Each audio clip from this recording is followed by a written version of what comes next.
এই পারভেজ, হ্যাঁ ভাই, কি করিস এখানে? আপনি হঠাৎ এখানে? ও আসলাম, তোর ভাতিজা হচ্ছে। হুম, কিছু মনে হয় খাওয়া দাওয়া হয়নি, তাই না? না মানে করছি। চল কিছু খাই আসি আগে, তারপর কথা বলবো না। আচ্ছা, চল। করেছেন? বলেন। হ্যাঁ পারভেজ, হ্যাঁ ভাই, বলেন ভাই।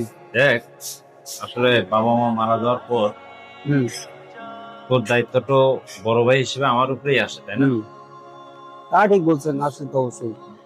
আমি তোর বড় ভাই হিসেবে হয়ে আমি কিন্তু চাবো না যে হচ্ছে তোর কোনো খারাপ হোক। তা তো অবশ্যই। তোর কোনো কিছু খারাপ হোক বা তুই মানে কোনো অসফলে চলে যা, তোর হুম। কোনো খারাপ দিক চলে আসবে, এটা কিন্তু আমি কোনোদিনই চাবো না। না, তা তো অবশ্যই চাইবেন। আমি চাই যে তুই লেখাপড়া করে সুন্দর ভালো একটা চাকরি করবি। হ্যাঁ, তোর জীবনটা তুই সুন্দরভাবে গোছা চালাতে পারবি। তোর জন্য করে ইয়ে রাখছি, যেটা নাও আমাকে দিয়ে দিবি। ঠিক আছে, লাউ, পুঁইশাক, চিংড়ি, এটা ঠিক। রয়েছে তা। তো তোর জন্য করে কেউ আমাকে কোনো কিছু বলুক হুম। বা না বলুক, বা কেউ কোনো কিছু বলুক, এটা আমি কখনোই চাবো না।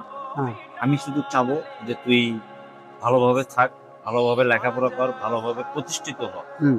এটার জন্য হয়তো অনেক সময় অনেক রকম কথাবার্তা বলি তোকে, তুই হয়তো মন খারাপ করিস। হ্যাঁ, হুম। আমার করার কিছু নেই। বড় ভাই হিসেবে আমার যতটুকু দায়িত্ব আমি এটা পালন করব। ঠিক আছে ভাই, আপনি টেনশন করেন না, ইনশাল্লাহ ভরসা রাখেন। ইনশাল্লাহ আমার দ্বারা অন্তত খারাপ কাজ হবে না, এটা এটা নিশ্চিত। ঠিক আছে, আমার দ্বারা কখনো খারাপ কাজ হবে না, এটা আপনি নিশ্চিত থাকেন। ঠিক আছে, ইনশাল্লাহ। ওকে। খাওয়া শুরু করেন ভাই, খান।